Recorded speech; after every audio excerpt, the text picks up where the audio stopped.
Hello everybody and welcome back to another video, and today we are here with a game called Chilling Devotion. And yes, I know, I'm doing something a little bit different. I'm not uploading from a stream, I'm not... that's really the only other thing I do, so let's go ahead and get right on into this game, shall we? Day 1, Unexpected Guest. Now, this is a little, like, quick demo, kind of. The car's engine purred softly as it glided along the snow-covered road, creating a rhythmic humming that harmonized with the tranquility of the winter landscape. English. The world outside seemed hushed and still, as if nature itself had been silenced by a blanket of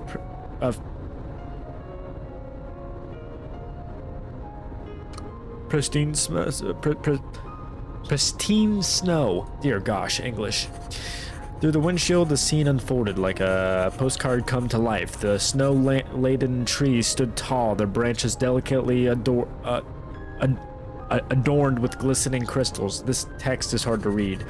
Each limb reached out towards the sky as if yearning to touch the falling snowflakes. The weight of the snow bent some branches, creating graceful arcs. I read that as arches that framed the road ahead. As the car made its way through the winter wonderland, the snowscape seemed to stretch out infinitely in every direction. The vastness of the scenery was both awe-inspiring and humbling. You can continue to look around and wonder from the warmth and comfort of your vehicle. For you, this is a whole new experience coming from a busy city life. The Little Cub Cabin Retreat. It was advertised as the craziest escape in the heart of the snowy mountain wilderness. Dear gosh, I can't speak today. Unplug and experience tranquility with and the unforgettable views of snow-capped peaks and towering pine trees right outside your window. It sounded like exactly what you needed at the time, and you immediately booked a cabin just for a week. You look down at the directions, you download it again. Turn on to Little Cub Trail, and it's the first cabin on the left. You slow the car as you approach a sign. Some of the letters of Little Cub peek out from under the snow. You turn into the trail and your car bumps along the unpaved snowy dirt path. You look around attentively for the first cabin you see through the increasing snowfall. Oh my gosh, how much of this do I have to read? Okay. The wind suddenly starts whipping the snow around with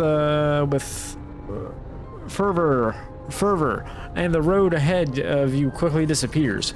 You feel a pang. I'm reading that right this time. You feel a pang in your chest at the sight, and your breath quickens. Your eyes begin darting between the trees looking for this dang cabin. So much for the forecast of light snow today. Hopefully you get in there soon in case the snow gets worse. Just like Ohio right now. Finally.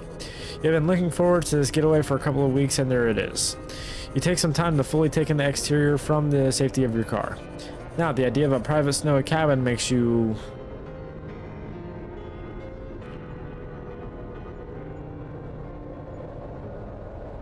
nervous. That's... personally, if I were to go into just a cabin out in the middle of nowhere, just going away for a retreat, I'd be kind of nervous because I don't know where the frick I am, especially if I'm alone. I can barely go out alone in my own house right now. You're nervous about it now. You've never been somewhere like this before, and you're not sure what will happen up here in the mountains. Judging from the unexpected swift and the weather already, the drive here was already a bit more stressful than anticipated. Being alone on a mountain, far from anyone and anywhere familiar, is making you more nervous by the second. Yes, it is. Maybe you'd calm down once you get to your destination and get a chance to settle in. Yes. You squint through the falling snow, trying to make out the numbers on the cabin. The snow is really starting to come down quickly, and you feel an urgency to get indoors. Snow had covered the sign, but this one looked like the picture in the booking, so you pulled onto the snow-covered path. You feel a wave of relief to have finally arrived. The drive up the mountain was like Rainbow Road, and then the snow, while beautiful, made for an even more challenging drive.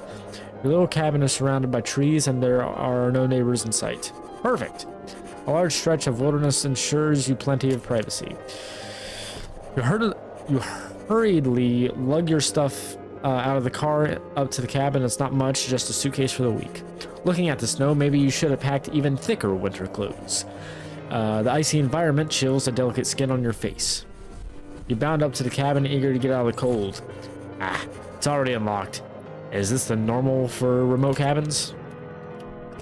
Hey, this doesn't look bad actually. I don't like that thing there on the wall. I don't like that at all. As you step inside, the warmth of being out of the elements immediately greets you, but it could certainly be warmer. You set down your things by the door and quickly set about lighting a fire in the fireplace. Conveniently, there's some wood and a lighter by the hearth. You take in the cabin's interior, and it's as cozy as described, if not a little bit more messy than expected. Did they not clean up the place? There's stuff still laid out on the table. Looks like the place hasn't been swept in a while too. It has a lived-in feel and is ready for someone to move in. The warm glow from the hearth, I think it's hearth. I'm probably gonna butcher that. Dancing across the rustic wooden walls and furniture was cozy and inviting. Some books are resting on the worn wooden table and shelves. You hurry over to inspect the tiny kitchenette, and you are pleasantly surprised that it is fully stocked. Wow, it looks like mystery meat and a lot of junk food. Yeah, I read that right. Still, that's pretty generous of the people running this place. You had expected to get food later in town when the snow let up. It's a bit of a drive, but there is a small town with a grocery store around here. You can look more closely around the rest of the cabin later. Right now, you just wanted a warm drink. Look in the kitchen's drawers and find a couple of options to choose from. All of them are of the instant drink variety, but beggars can't be choosers. What do you want to drink? Tea, coffee, or hot cocoa? Personally, now this is just me, I like hot tea and hot coffee. But I think since it's snowing out, we gotta go with hot cocoa. You grab a packet for an instant hot cocoa, then you find a pot and start to heat up some water on the gas stove. It's been a while since you've used one of these. You check your phone and there's no signal. You do spot a landline on the countertop if you need to call anyone. Been a while since you've seen one of those too. Another reminder of how far from civilization you are. The pot of water simmers on the stove and you pour some into a cup for your hot cocoa. The smell of hot cocoa fills the room and the warmth from the cup warms your frozen hands. The window rattles suddenly and you jump from your thoughts. The snowing from earlier has really picked up into a storm now, the heavy fall of snowing blurring the landscape out the window. The wind howls and rattles the windows again. The sharp, erratic burst made you flinch every time. Snow now slams against the cabin in chaotic flurries. Dear gosh, I can't speak today. You wonder if the windows would hold against the storm's fury. That's a bit concerning, but it's perfect contrast to the safety of the cabin. The cabin was a small sanctuary that was holding back the icy wilderness beyond its walls. Luckily, you have food here and made it before the weather took a turn for the worse. Snowed in or not, you were planning on bunkering down here initially anyway. Just as you started settling in, near the... Dear gosh, the music change. Near the hearth with your hot drink, there was knocking at the door. You snap your head... My character, like, just... immediately, holy crap. And you feel your heart racing with fear. You weren't expecting anyone, and thoughts of a stranger out here in the middle of nowhere during a snowstorm sent a shiver down your spine. But maybe it was a cabin host or someone that needed help. You set down your drink on the table gently and looked toward the door. What will you do now? Who is it? You try to calm your nerves while you wait for an answer, and an answer doesn't come. You hold your breath and wait to see what happens. For what feels like a couple of minutes, there is no more knocking or sounds other than over the freezing winds. There's no people on the door, so you can't see who it is from the door. Eventually, you quietly sneak over to the window and try to peek out, but you don't see anyone. It's hard to see with the snow already frosting the glass and forming an icy crust along the edges of the panes. This is a great start to being in a cabin in the middle of frickin' nowhere. Yeah. Hopefully, whoever it is just left. Maybe they got the wrong place. As you're about to return to your seat, you hear the click of the lock. Time slows and your body tenses from the noise. The hinges of the door creak open as the biting and cold wind rushes in. The snow briefly obscures your vision as it flurries towards you. Oh dear gosh, hey. And there, a tall, looming figure towers over you before you can act. Your mind races with fear and uncertainty. Who are they? What do they want? You take a hesitant step back and your heart pounding in your chest. Hi, can I help you? Wait for them to speak, to move, to do anything, but they just stand there, unmoving, like a statue. His eyes That's okay. His eyes glint faintly as they're fixed on you. The intensity is heavy enough to make you shiver. You can't help but feel trapped under his gaze. As you are about to utter a word, the stranger's voice finally cuts through the silence. It's a deep voice that matches an intimidating form. There's a slight southern drawl to it. What are you doing in my house? Huh? Huh? The stranger's masked face remains unreadable as they shut the door behind them, sealing you both inside. Hey, nice face. The stranger pulls down his mask to reveal his face. Hey, nice shirt and necklace. He begins dusting off the snow from his clothes and goes to hang up his overcoat by the door naturally. I'm Jim. This is my place. You stare speechlessly at the casual statement as if he's not aware of the scare he just gave you. What's your name? I'll tell you my name. Oh, I get to pick a name. I am Duck Rudolph. Duck Rudolph. There's an awkward beat before he gestures for you to take a seat by the fireplace. Yeah, I'll sit down. Be nice. You stiffly follow his suggestion and sit down in a chair with a creak. He takes off his hat and dusts off the snow before following you and taking a seat as well. You are both sitting by the hearth now after your misunderstanding. Now, after your misunderstanding, you feel a mixture of adrenaline and embarrassment. I'm real sorry about before. It's okay. It's all just a misunderstanding. You really scared me. I'm so sorry. I must have gotten turned around in the snow. Why did you not? Yeah, why did you knock on your own door? Jim looks away guiltily and then hurriedly explains himself. I saw your car and I was just trying not to scare you. Just trying to let you know I'm there. That's not creepy at all. And then when I saw you, I got nervous. This guy did all of that because he got nervous? You're taken aback by the wind? Hello? You were taken aback by the contrast of the man in front of you and your first impression of him. Besides that, you are still confused about all of this happened. Jim thinks for a moment and speaks more quietly because of his self-consciousness about how his voice sounds. His voice still comes out as a low rumble. Were you trying to go to that tiny bear house? You mean the little cub cabin? Then yes. Yes, I was. Alright, you went too far down the trail then. Probably missed it all the way. Probably missed it with all the snow and pines. Easy to happen when the snow gets like this. Your face burned with embarrassment as you're at your mistake and the whole dear gosh, I can't frickin' speech. So much for relaxing getaway. That makes sense. An awkward silence stretches between you two until Jim speaks up again. I think the storm will pass in a couple days. You could stay here until then. Couple of days? You sit there and process what's happened. I guess I don't have a choice. Thank you so much. I don't know. I don't know about this one. Let's be nice. Thank you so much. Jim nods, a small smile tugging at the corners of his lips. As if you have a choice, but you feel even more grateful after inconveniencing your cabin neighbor. At least he seemed to be nonchalant about the whole situation. It can get lonely out here sometimes. Haven't had company in a long time. You nod back, feeling a bit more at ease now that you know he's not the deranged stranger. If anything, you are the stranger in his house, and yet he is being so welcoming. Jim moves to stand up and starts gesturing around the room. Is he pointing? So the bathroom is in the corner there. Oh, and feel free to put your things in the spare room over there on your right. My room's the one to your left by the front door. It's not much, but you're safe here. Jim points to the pot on the stove next. I'll have some hot cocoa too after all that. Want your hot cocoa reheated since you've helped yourself to some already? You're grown at any reminders of your unfortunate beginnings here.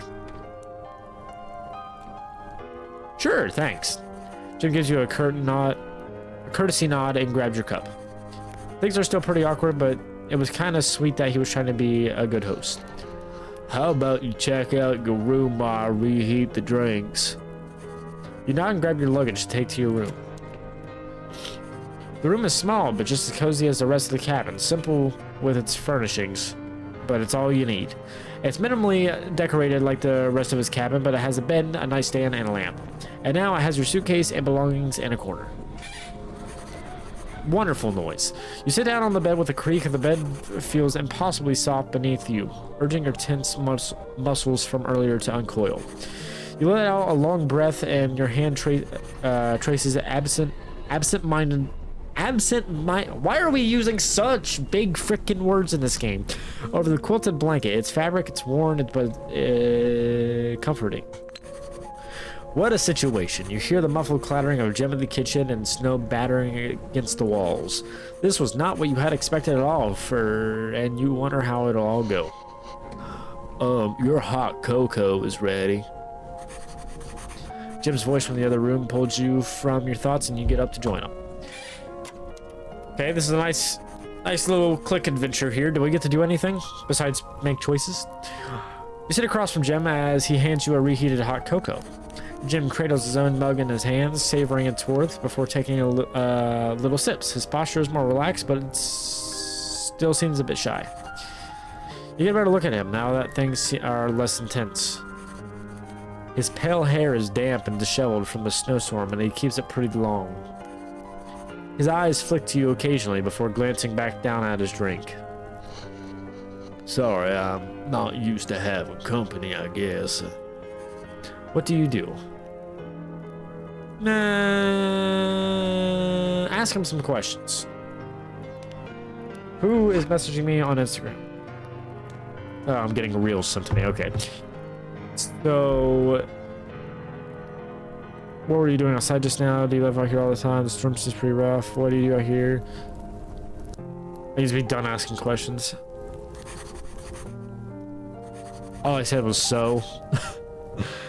You both finish up the rest of your drinks in silence. Jim looks at you and finally asks you a question himself. So, how are you feeling about being stuck here? He quickly looks away again while anticipating your answer. He has a complicated look on his face. You wonder why that is. Oh crap, I didn't... you.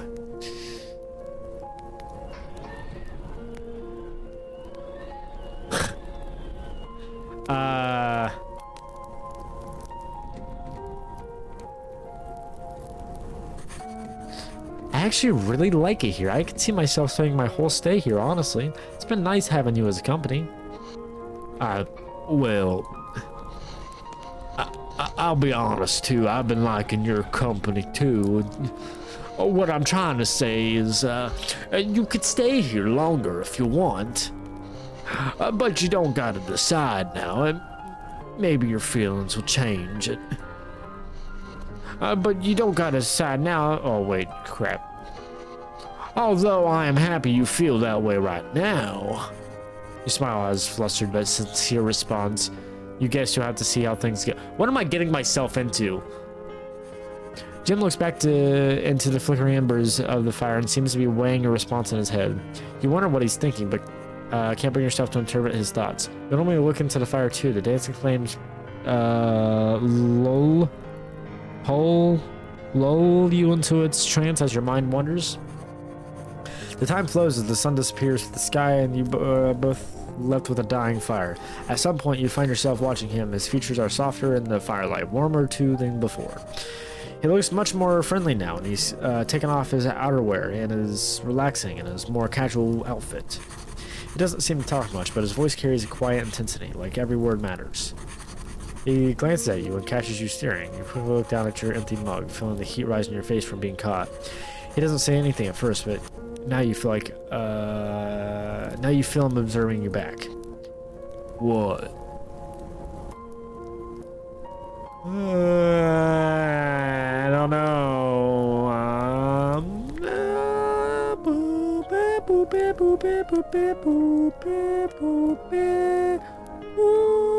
Yeah, we'll go with that one.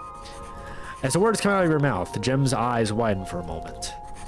His cheeks flush a soft shade of red, and he shifts awkwardly in his seat and looks back to the fire as if it can offer him some comfort.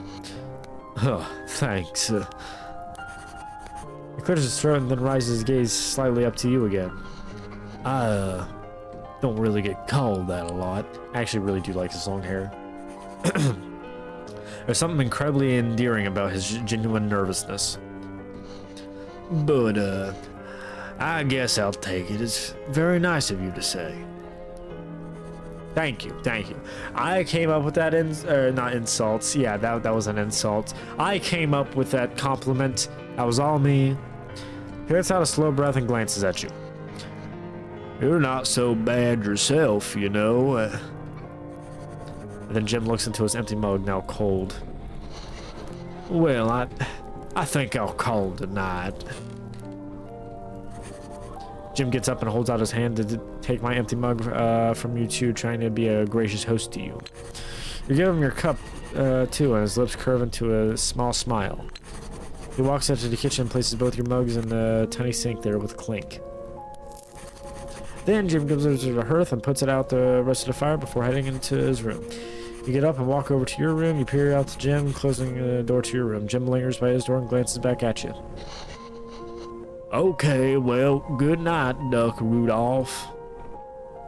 Dear gosh. Good night, Jim. Thank you. Can I stay in your room? ...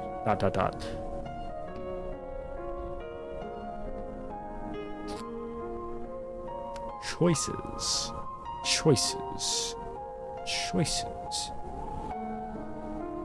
Good night, Jim. You say your goodnights and go to your respective rooms. Your door creaks as you close it all the way and then turn toward what will be your room for the next couple of days. You're stuck here with a stranger. I won't say stranger. You change into your sleeping clothes and jump under covers for warmth. The storm is still raging outside as much as it was earlier. You start to relax and soon the storm outside starts to sound like white noise. The events of the day are taking the toll on you. Before you arrive, you were feeling nervous. Now, after everything that has happened, you feel attraction, grateful, hopeful, embarrassed, wary, unsure. Let's do return attraction. Honestly, you're attracted to Jim. He has been not what you expected, and you're looking forward to learning more about him. As you think about how you feel, you drift off to sleep, wondering about the rest of the week has in store for you. So I'm seeing how this game is. I wasn't expecting the game to be like this, but anyways, the darkness takes you and you dream of being deep in the mountains.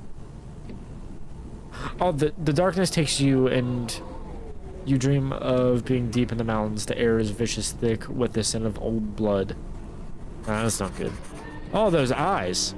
From the abyss, a pair of gold moon-like eyes glow from a towering figure. The shadow moves to too fluid, too silent, just beyond your grasp. The trees scream, the ground heaves, and then a sound, low, guttural laughing. Its voice is not sound, but vibration. The hum of a wasp nest and the groan of a noose tightening. You are such a delicate thing, a rabbit on my altar. You are the perfect sacrifice.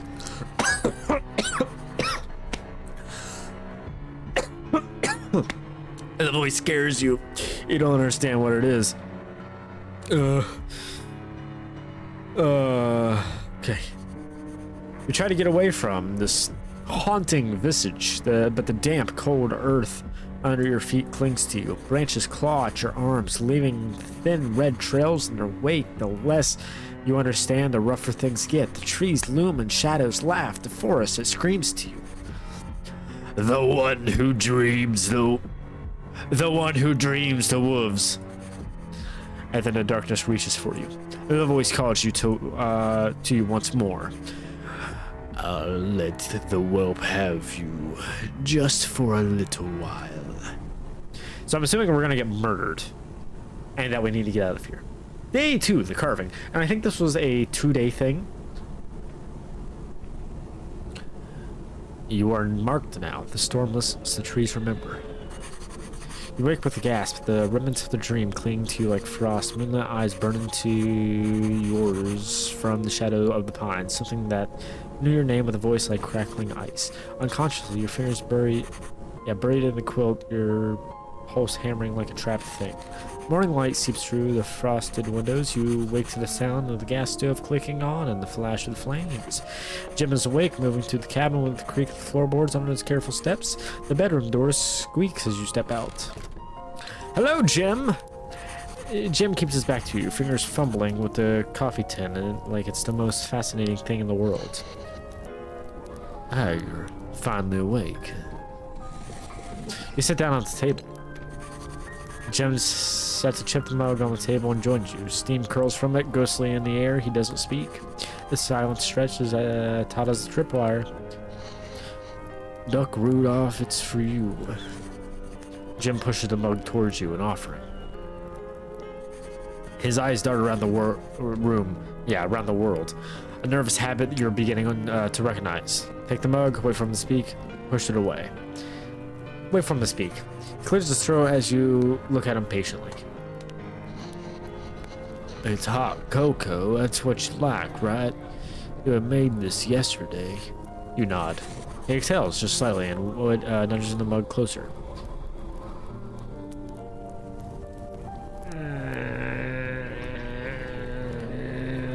I don't know, man. I think you're really trying a bit hard. If I take this, are you going to drug me?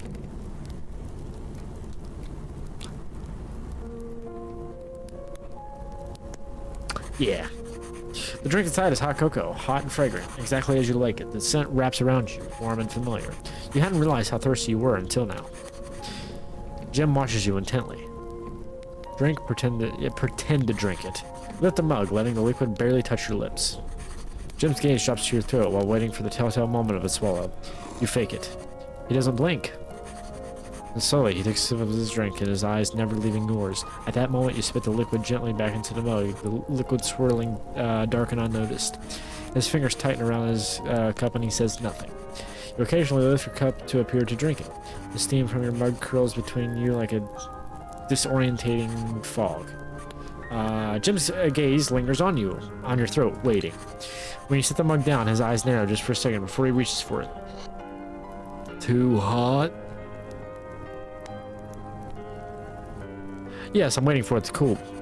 He hums, non-committally, as he busies himself with his mug again. The mug sits between you awkwardly. Why is this all about a frickin' mug? Becoming as cold as the air between you. He takes the abandoned mug roughly, and the mug disappears into the sink with a clatter. But the way he watches you now, like he's memorizing the shape of your distrust. Jim's face shudders. He sets down his cold mug with a deliberate care, then retracts to his room without a word. The click of his door latch is deafening in the quiet cabin. You're alone, for now. The snowstorm howls outside, relentless. Jim's silent retreat into his room leaves you standing alone in the dim cabin in a thick air. The air thick with unspoken tension. I can't English today. I apologize. You retreat to your room, the walls pressing in as you consider your options. But for now, you have time to think, time to explore. You sit on the edge of your bed, listening to the muffled creak of the cabin under the weight of the snow. The quiet is oppressive, broken only by the occasional gust of the wind rattling the window pane. Without being able to leave the shrinking cabin, what will you do? You head back out into the main room to see if there's anything to do to pass the time. The storm rattles the windows in the cabin's dim living room. Jim is nowhere to be seen, must still be in his room. What now? I would say just rest in bed. You figure you'll just go back and rest in your room for a while. The bedroom door clicks shut behind you. The sound is soft, final. You sit on the edge of the bed, the weight of the day pressing into your shoulders like hands. You stare out the frost-veined glass. The storm still rages, snow piling into drifts against the pane. Your breath fogs the cold surface. Your breath evens out, fogging the glass in rhythmic pulses. Without realizing it, you trace the same looping pattern Jim uses to stir his coffee into the glass. You're feeling more accepting of your situation, or maybe Resigned is a better word. The snow is no longer looks threatening, just inevitable, like the turn of seasons. I think, I don't know. Let's try to nap. Close your eyes and try to rest, tossing fitfully. Something settled you as you tried to sleep, if at all. It was hard to tell the time with the snowstorm roaring. The shadows stretch across your room and you begin to wonder if it's evening time yet. Jim hasn't come to get you, but the hunger in your stomach pulls you out of bed. Alright, so we need food. When you get up, you notice the door is slightly ajar. You could have sworn that you had closed it. Hi, you have a knife. The storm has trapped you both inside for another day. The wind howls through the cracks in the cabin walls, but Jim seems almost content. He sits at the table, a small knife in hand, whittling away at a block of oak. His movements are careful and precise, like a man performing a sacred rite. He doesn't look at you, but you catch the way his fingers linger over the wood, shaping it with something like reverence, I think is how you say that. Watch quietly, gently alert him to you. What are you making? Jim jolts to your presence and nearly nicks himself. Duck root off it. I didn't realize you were there. It's carving of a rabbit. Oh wait. A small fragile thing, ears folded back, body coiled as if ready to flee. When the carving is finished, Jim hesitates. His thumb brushes over the creature's back, passing over its form. He sets it on the table, facing away from you, to look at the finished carving, a silent offering unacknowledged. It is not for you. Not yet. Maybe never. Take it, ignore it, break it. Just ignore it. Jim takes the carving and pockets it. Jim wordlessly leaves the room to retire for the night, not even bothering to say goodnight. With nothing else to do, you also head back to your room. Is this because I didn't go into his room, or because I didn't drink the hot cocoa?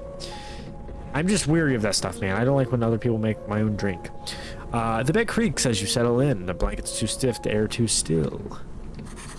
You try to sleep, but it comes in shallow waves. Each time you start to drift to sleep, the shadows at the edges of the room seem to shift just slightly.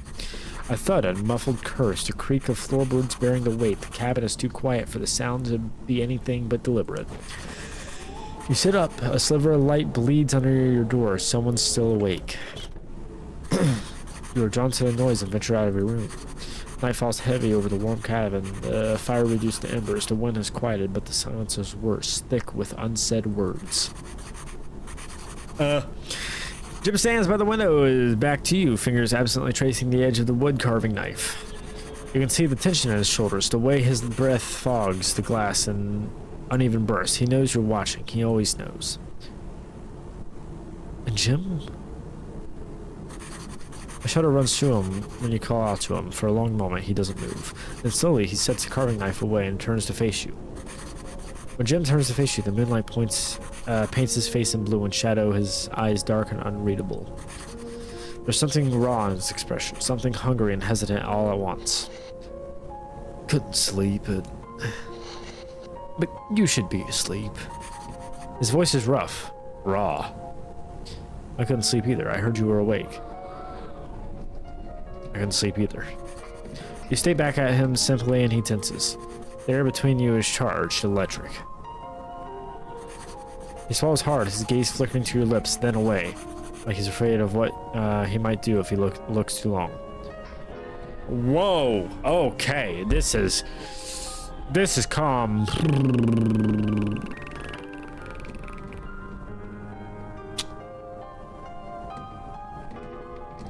Let's try it.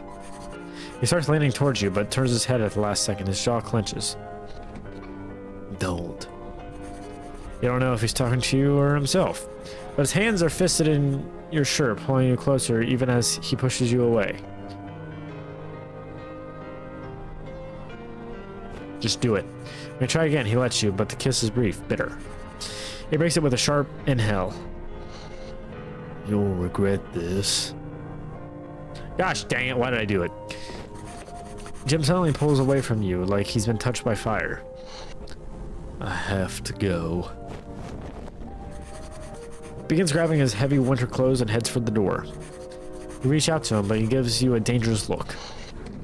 Don't follow me. He leaves the cabin, the door slamming behind him. The door clicks shut behind him, and there's a beat of silence. Then the unmistakable click of a lock engaging. Follow him, look at the door, look out the window, go back to bed. Well... He said for us not to follow him. So let's follow him. Reaching for the door before you realize it, the handle is cold under your palm, the metal biting into your skin as you twist it. It doesn't budge. Yeah, just give up. It's no big deal. Let's look out the window. Through the window, you see Jim's retreating figure. His shoulders hunched against the wind and snow. It looks like he's holding on to something. He doesn't look back. Look at the door. It's a double-sided deadbolt. Jim has locked you in the cabin for the night. Go back to bed. You hear a distract axe hitting wood outside over and over and over. The night stretches on and Jim's touch lingers like a brand. And Jim seems to have no intention of returning tonight. With nothing else to do, you head back to your room. You lay back down in your bed filled with thoughts of Jim, but your eyes grow with heavy with sleep. The storm murmurs against the windows, a lullaby of wind and creaking wood. You drift into sleep and the dream comes like a whisper. You stand in a cathedral of snow-laden trees, their brushes clawing at the sky as deep as oblivion. The air smells of frost and something older, moss, blood, burnt sugar. The wind howls louder, rattling the trees like something begging to be let in. Before you is bare earth. The ground twitches where your shadow falls. You feel something between your teeth, and when you pick it out, a white flower, moist from your insides, sliver veins throb mockingly at you. You don't recall their name, yet your tongue forms the shape of it anyways. Moon petals, is that what they're called? How do you know? There are wolf tracks, deep, deliberate. They lead you forward without a choice, the stream seemingly curving into you, pulling you in. Something moves in the dark. Not a wolf, not a man, a shape with too many joints, its shadow stretching farther than the light should allow. Hey, it's this guy again. And those eyes, those impossibly bright, drinking up the shadows. A voice hums, Jim's voice, no deeper, and curls through the trees in fragments. What do you have, rabbit? Your palm grows heavy. You unclench your fist to reveal. It's a moon petal, pressed and dried. It pulses in your hand with secret life. Its mouth doesn't move, the words echoing off of the trees. How curious. You hunger for him, even as you tremble in his hands. I've seen how you lean into his shadow. Stay a little longer. I've been starved for you for so long. What does that mean? Oh, hey, thanks for playing day 2. Let me know what you think of the so far on the ish.io page. Okay, yeah, so this is freaking day 2. I mean, it seems like an interesting game. I didn't like it that much. That is because I'm not big on like these type of games. I'm more in on like the free roam games like GTA 5 or what's that one new stalker game? You know what I'm talking about. But anyways, yeah, I hope you guys enjoyed today's episode. I know it's something a little bit different, but I just wanted to try something new. Personally, I like the story. I hope that the story continues, maybe with an update, perhaps. But besides that, thank you all for stopping in. I appreciate it. Leave a comment if you want to see some more of this, or if you have a suggestion for me.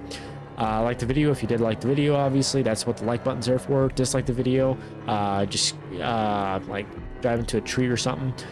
Anyways, I'll see you all in the next one. Adios, stay safe, and of course, I love you all, and goodbye.